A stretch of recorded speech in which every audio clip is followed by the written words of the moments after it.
Only a handful of people knew their locations. Nobody but special agents and captive terrorists could get inside these secret objects. A vast network enveloping the Middle East, North Africa, and Eastern Europe. The CIA's secret prisons.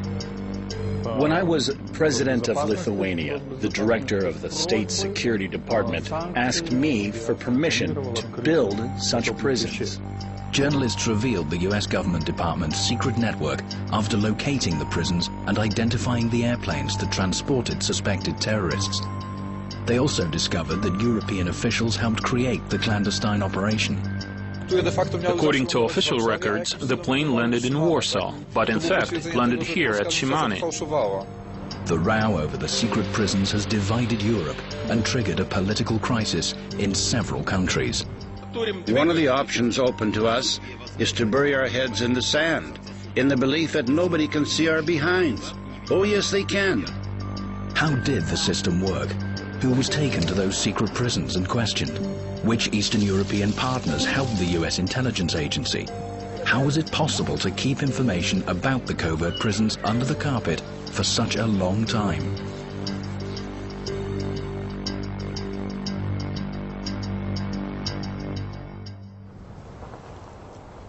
Everything necessary to run a secret prison from September 2004 to November 2005 was here in this building. A Lithuanian parliamentary commission certainly has no doubt that US agents could have brought terrorist suspects here. Locals whose windows overlook this modest building with its red brickwork would even sometimes call the police. We asked them what they were doing there. They said making money. Perhaps you'll get some of it, they said, grinning.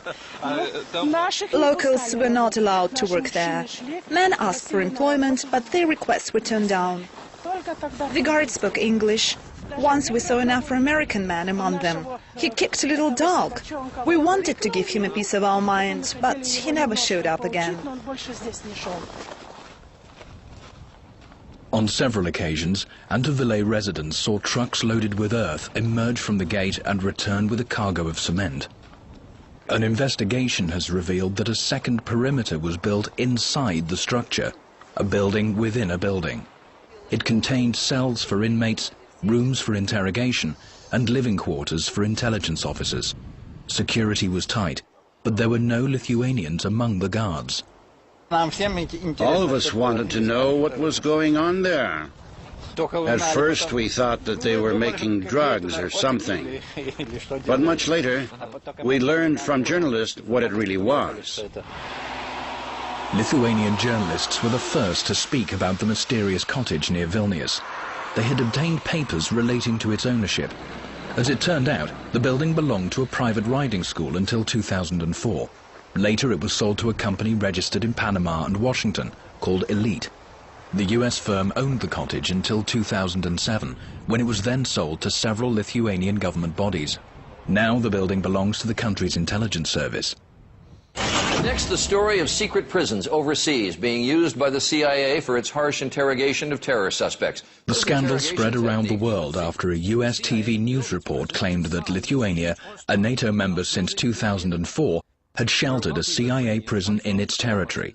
Initially, Vilnius flatly refused to confirm the report. CIA officers used harsh tactics. I don't think that was possible. This inflated bubble will do Lithuania no good. It's a flight of wild fantasy. Sometimes people come to me to tell about something absolutely out of this world. Some believe little green people have come here from Mars. Are we supposed to hold an investigation in this case too? Let's put the matter to rest. Antofillay in Lithuania and Stare Kekute in Poland are 500 kilometers apart, but they have much more in common than you might expect. This is Stare Kekute. In the last decade, CIA secret prisons may have been located in the territory of the intelligence base, over there, beyond the lake. The journalist Mariusz Kowalewski and others have put this quiet little village in Poland's northeast on the map. The Polish newspaper reporter wanted to find out whether there were secret CIA prisons in his country.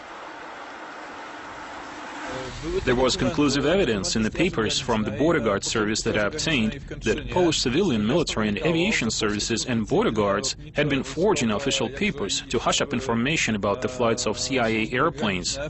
According to the records, the airplanes landed in Warsaw, but in fact they landed here at Shimani. These two spots on the map of Eastern Europe are key points in the network of illegal CIA prisons.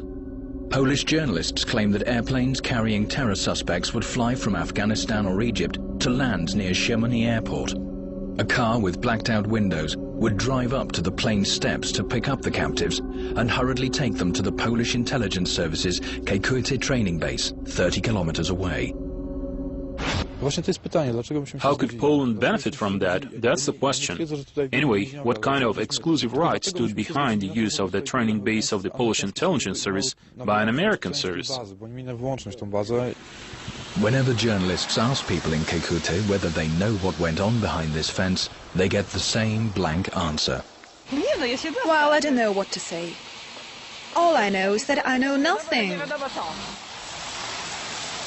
The Polish government stood its ground and didn't budge an inch. Warsaw denied all charges that it had allowed the US intelligence service to run illegal prisons on Polish territory. Well, look, I've got absolutely nothing to say even to our journalists, let alone to those who have come from abroad.